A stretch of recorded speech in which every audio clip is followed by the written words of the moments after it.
49ers Ultimate Report. This is John Jay, your 49ers reporter, opinionist, analyst, and die-hard fan. You saw what just happened. You saw the timer. You saw a special show today. This is a pre-recorded show, but I still want you to guys interact in the chat. I will be also interacting in the chat as well. We have a special 49ers Ultimate Report special featuring the 49ers, podcast, number one podcast, the Candlestick Point Report.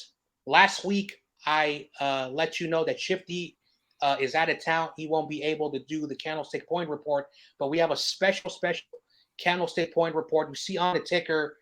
Let me give you a quick introduction of this great podcaster. They're two podcasters. They're brothers. Their podcast is called The Deep Dig, a sports pod. They've been on my show before. Let's bring in one of their hosts.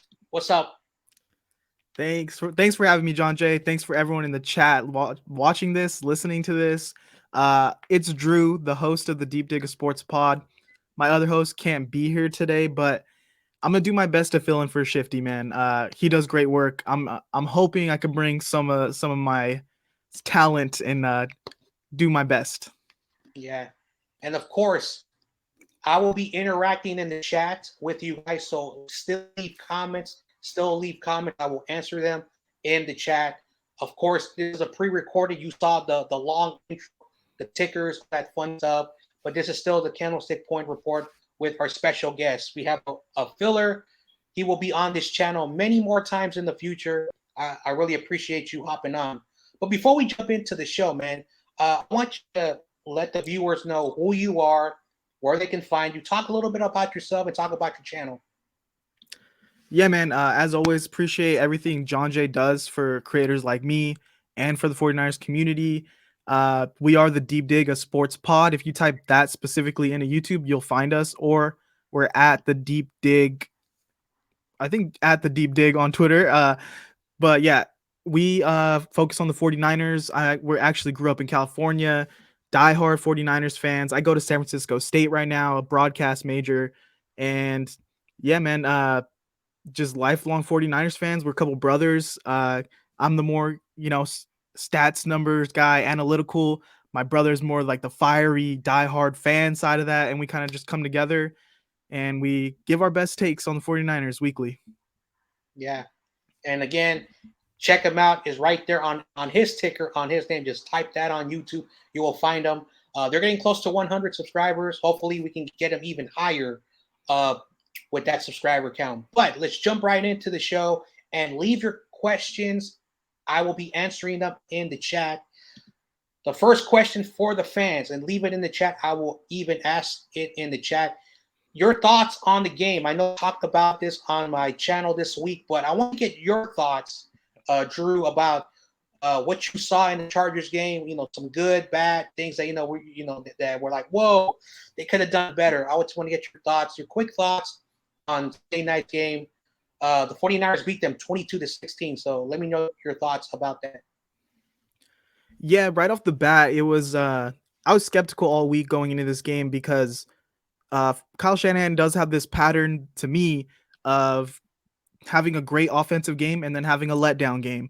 And then we don't know like his consistency wise, like can he put up a lot of points and yards? So when I watched this game, it was kind of like, is Kyle throwing another dud offensively here?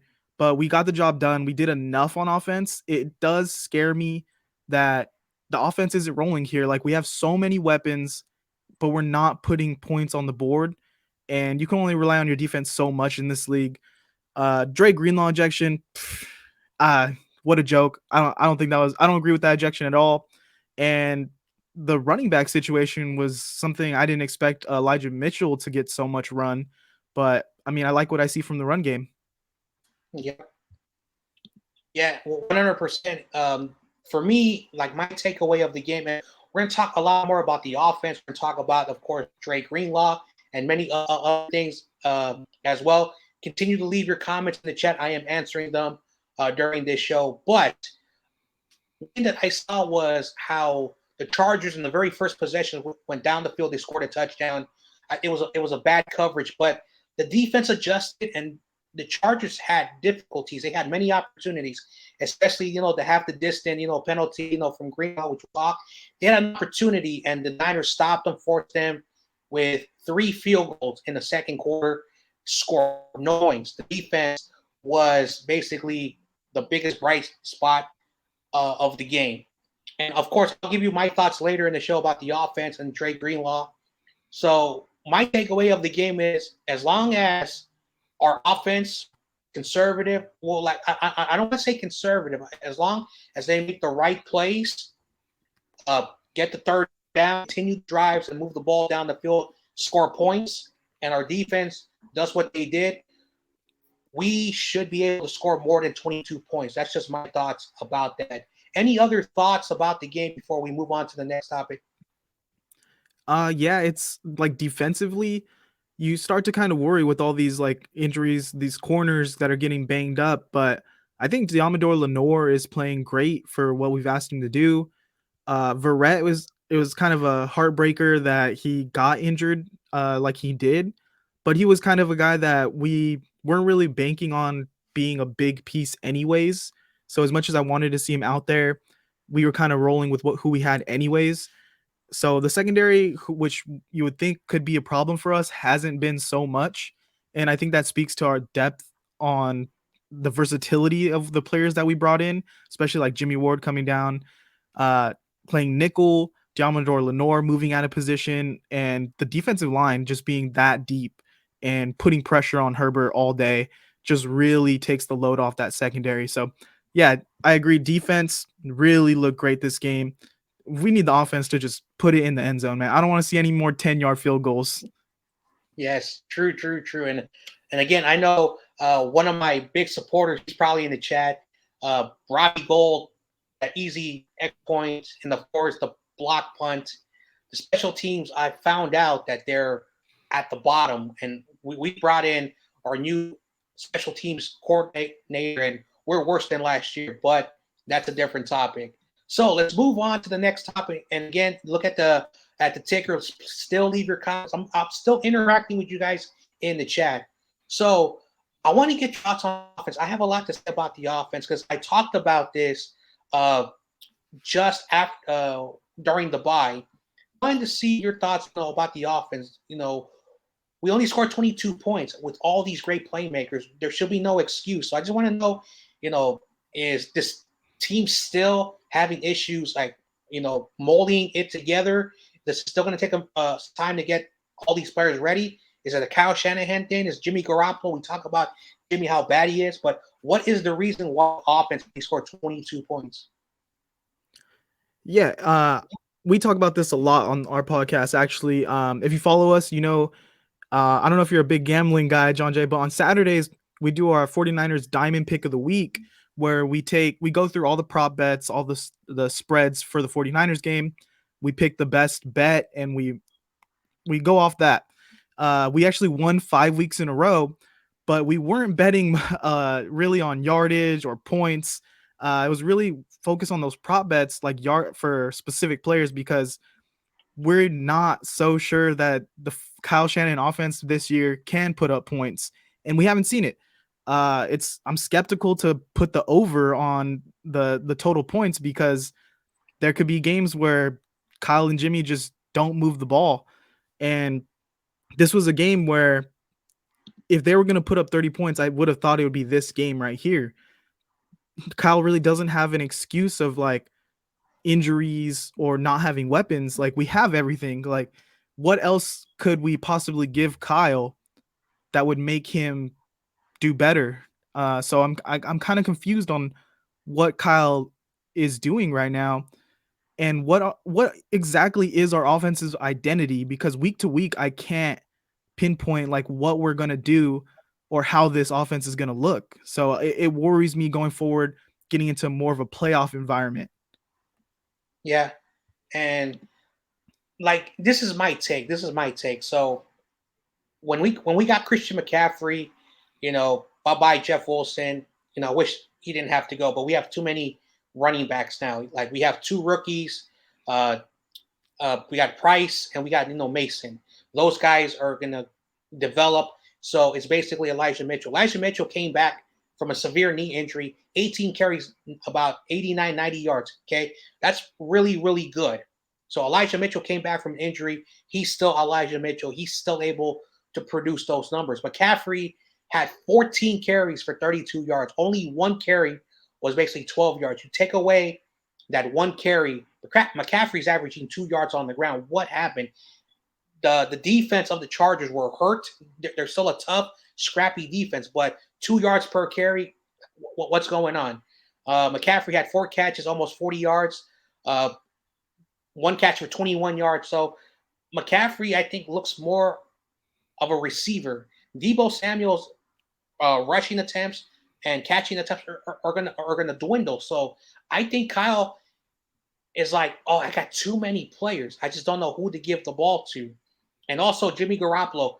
Let's give him his props. He did pretty good. He did pretty good. He did honestly really good. Of course, he made some throws that were questionable. Made a bad decision, which he had an open touchdown, but instead he gave the ball and it was a 1 yard loss on the run.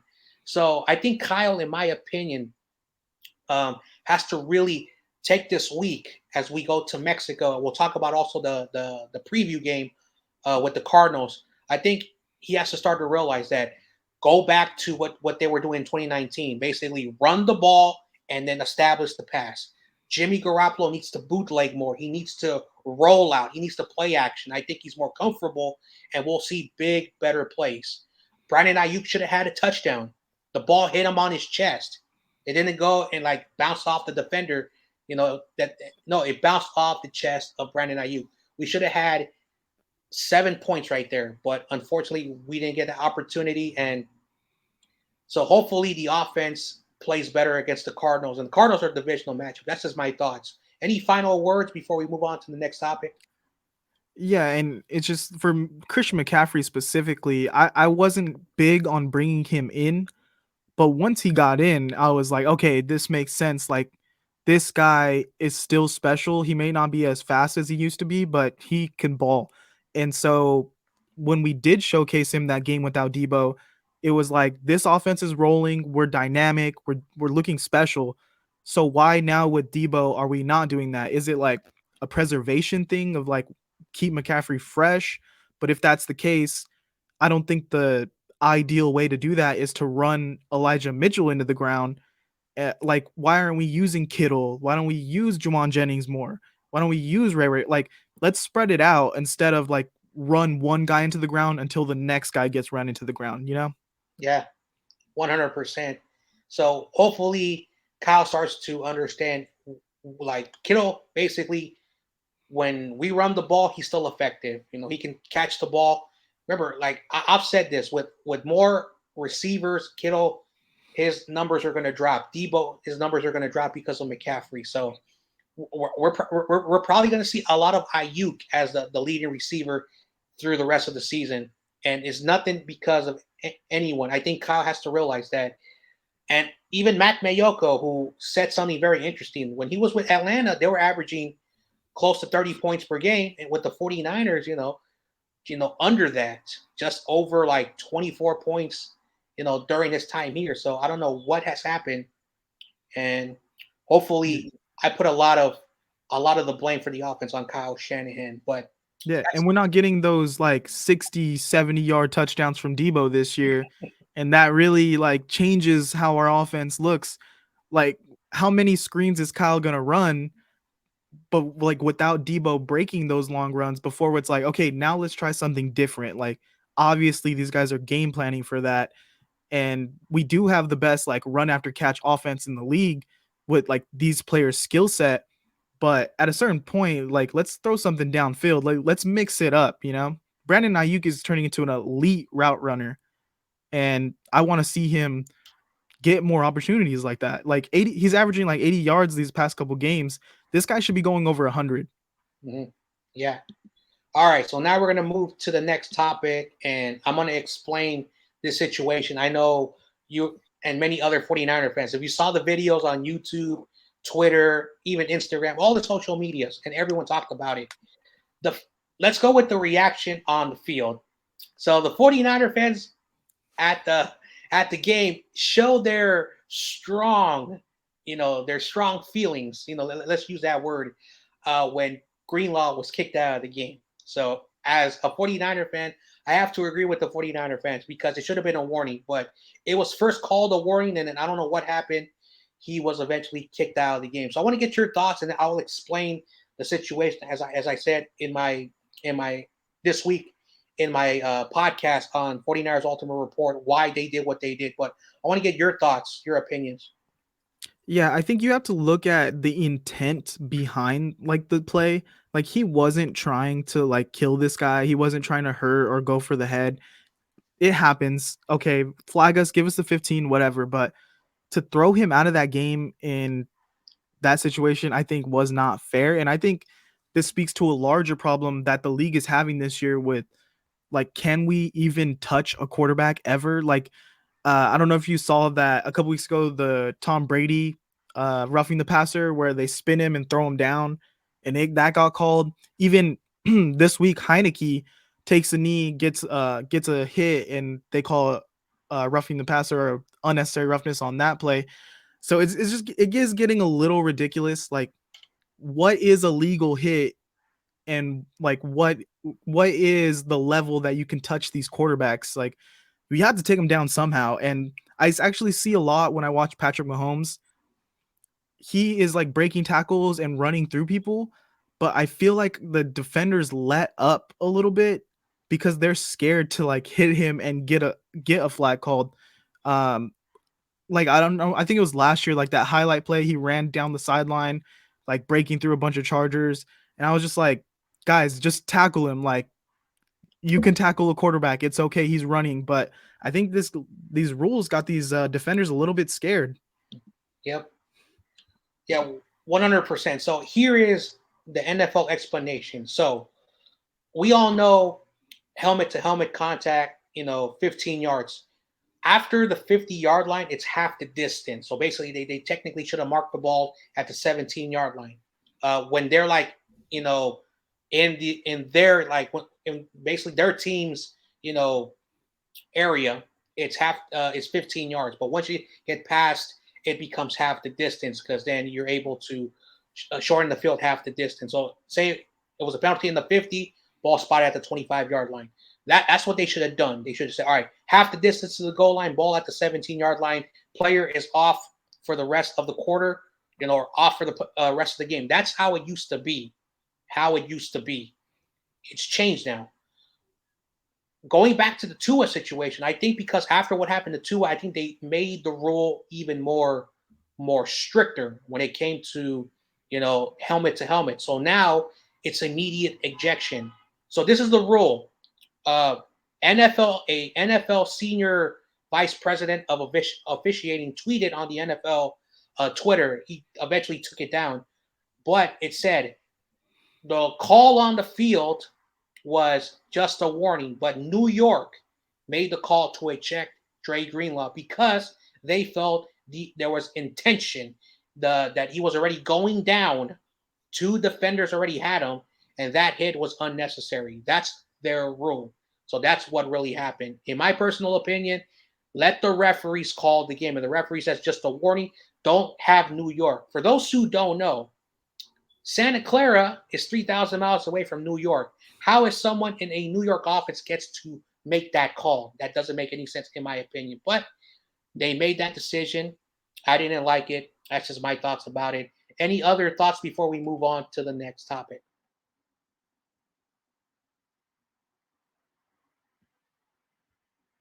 Are you still there?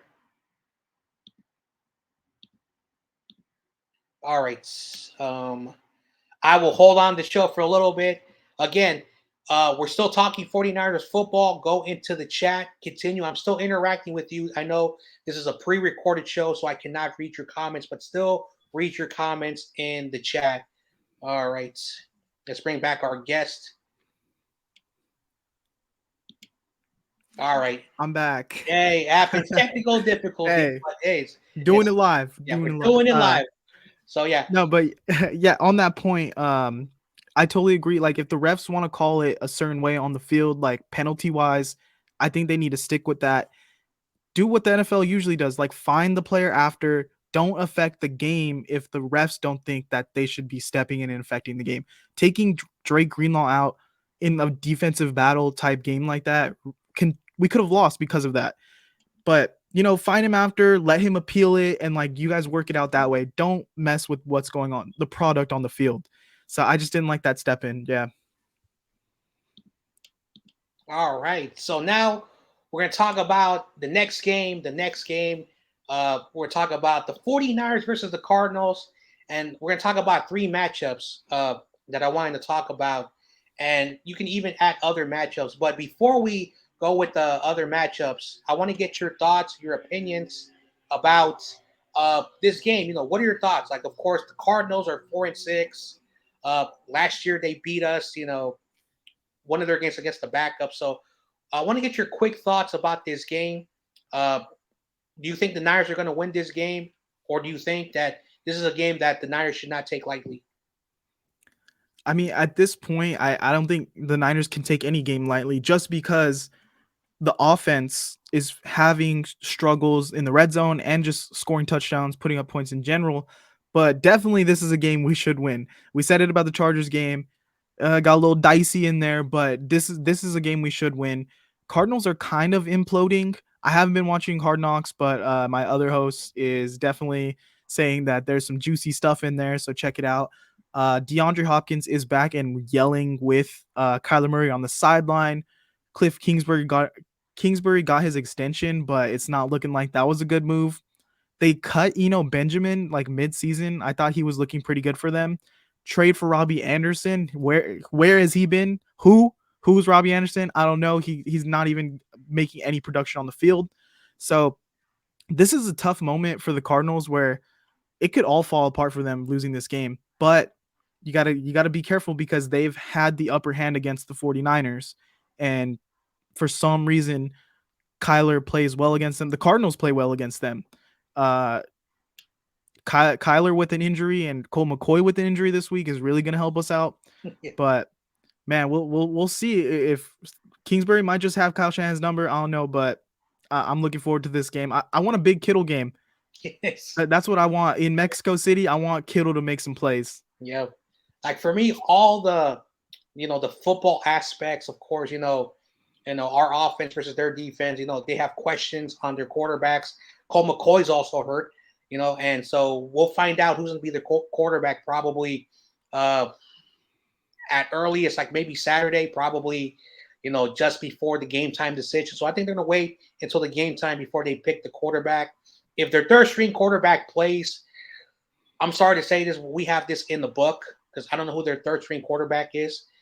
So that's not something that any team wants to go into their third string quarterback. That is not a really good look for them. But the biggest thing for me for this game is that this is the return after almost 2 decades. The Niners and Cardinals opened up the very first ever international series before, what we know now, the international series.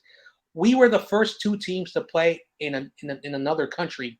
That's the biggest storyline for me. They're playing in Mexico. We lost 31-14. That was the year Alex Smith's rookie season. I think that was his very first start in the NFL. So, of course, your rookie quarterback starting the first time in a hostile, territory technically because it's not in the United States. So it was a tough game for the 49ers. We're the biggest story. We're in Mexico. It's Mexico week. So that's my thoughts about that. Any thoughts about the significance of the game in Mexico?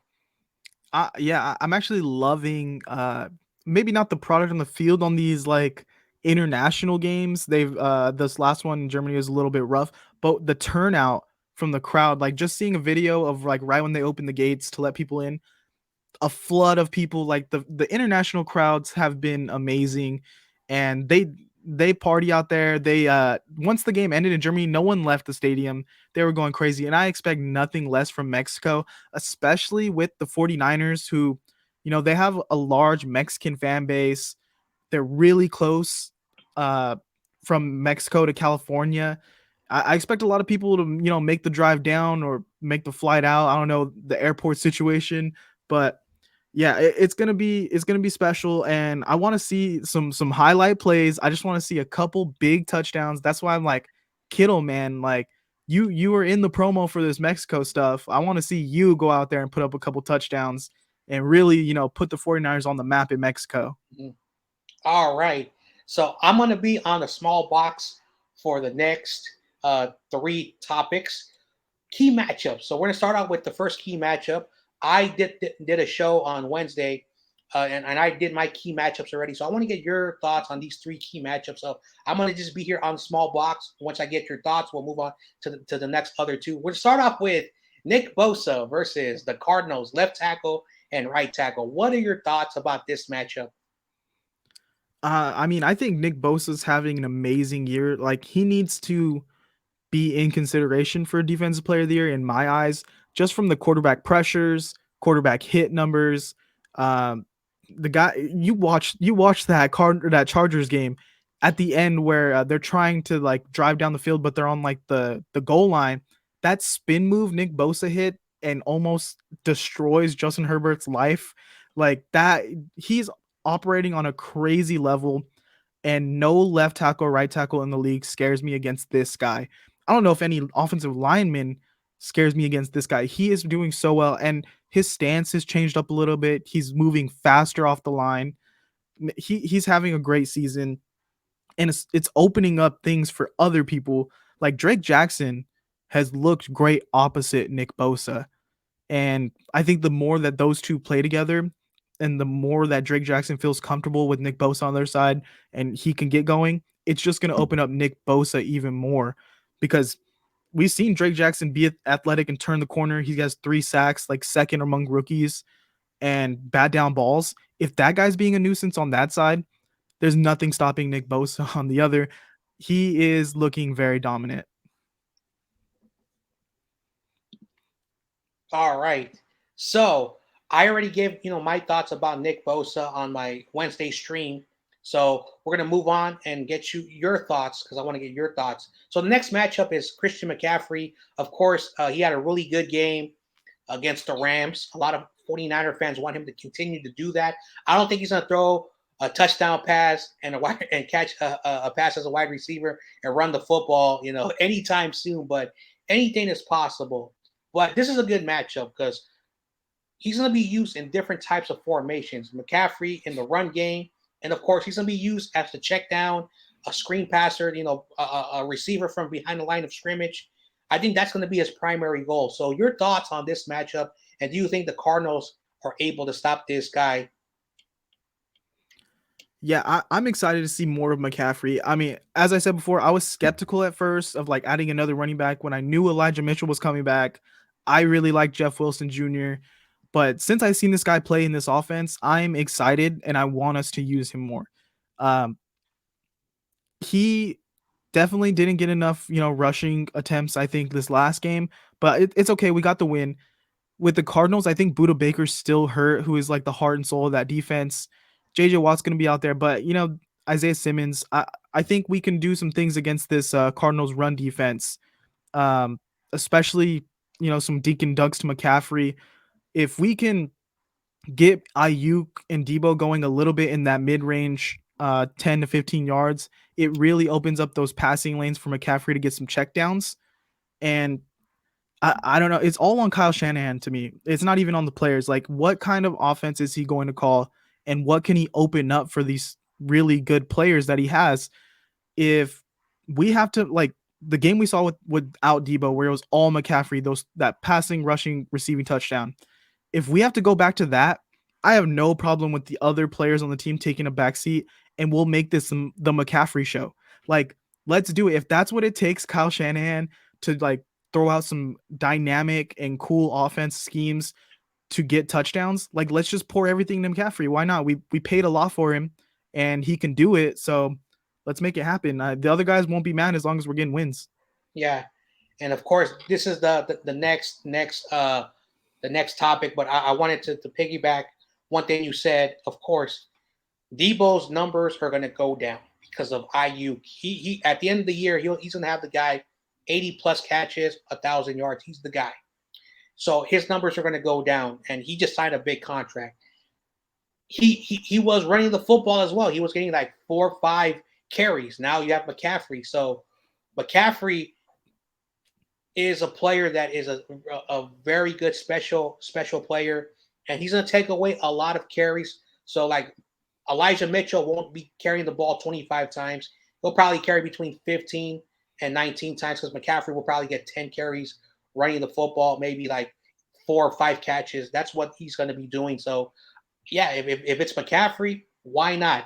McCaffrey. Also, the last key matchup, they have a dangerous wide receiver. I am worried about this guy. He's tall, fast. We all know what he's able to do against our corners. Charvarius Ward. Uh, they got the other Ward, Jimmy Ward, playing corner. Doesn't make any sense. So I want to get your thoughts on this matchup. And do you think the Niners can be able to contain this guy? Because this guy is going to give the Niners defense a hard time. Yeah, I think it's going to be obviously a tough matchup because he can do things that other receivers can't. Like, it could be a jump ball and he just goes up there and gets it no matter what.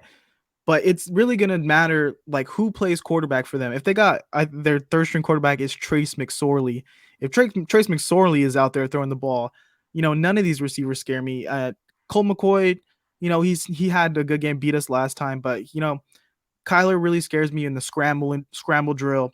What him and D-Hops can do, but he doesn't scare me too much. I think the secondaries look really good, and the D-line is getting to the quarterback so fast that what can he do downfield that will really hurt us.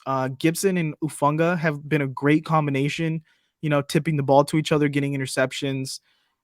It's going to be really, I think it's going to be really fun to watch Hopkins and Diamador Lenore go against each other.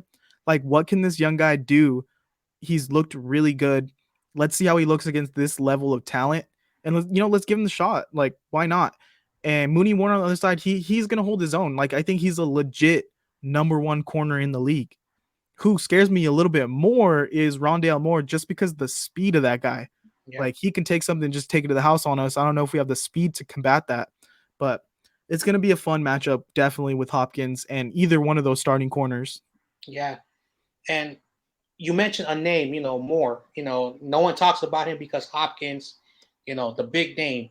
But I really liked them. I don't know when they drafted the Cardinals. I don't know if it was 2020 or 2021, but I really wanted him. Yes, he was undersized, 5'8", but those slot receivers are like that height. They're just under 6 foot, but they're fast and they're very explosive. So our corners are going to have a really difficult job. If Murray is playing, we got to be a little bit worried because, he has the arm strength. He can scramble. We do awful with, the mobile quarterbacks. And even if Colt McCoy plays, Colt McCoy, good veteran of, I think, over a decade in the league. He did beat us, last year. So, but if it's a third string quarterback, that's probably going to take away a little bit of Hopkins because, again, we don't know too much about him. We don't know how good he is or how awful he is. We just don't know.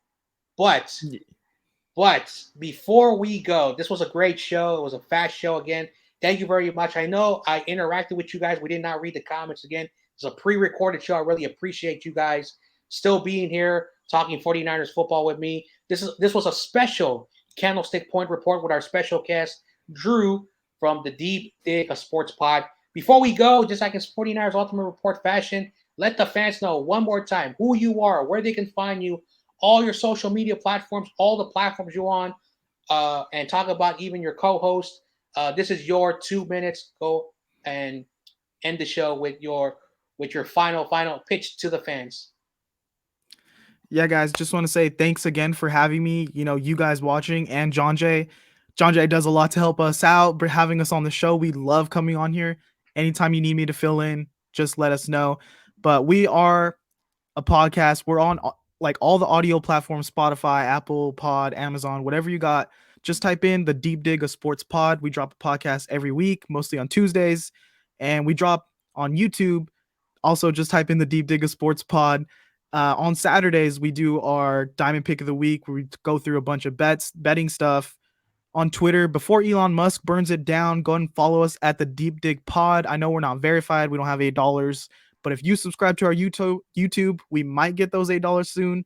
We're so close to 100 subscribers. We appreciate everyone who follows us. But if you guys could help us get over that 100 subscriber mark, we'd really appreciate it. Send us to some 49ers fans. Yeah, we just like talking ball with you guys. Yeah. And again, let's get them to 100 subscribers. Appreciate you hopping on. Thank you for subbing in. But again, just because you are here, you're still going to be part of this show. Me and his co-host, The Deep Dig, a sports pod in the offseason, when we're working on, as we continue to grow this community, John Jay wants to unite the podcasters together.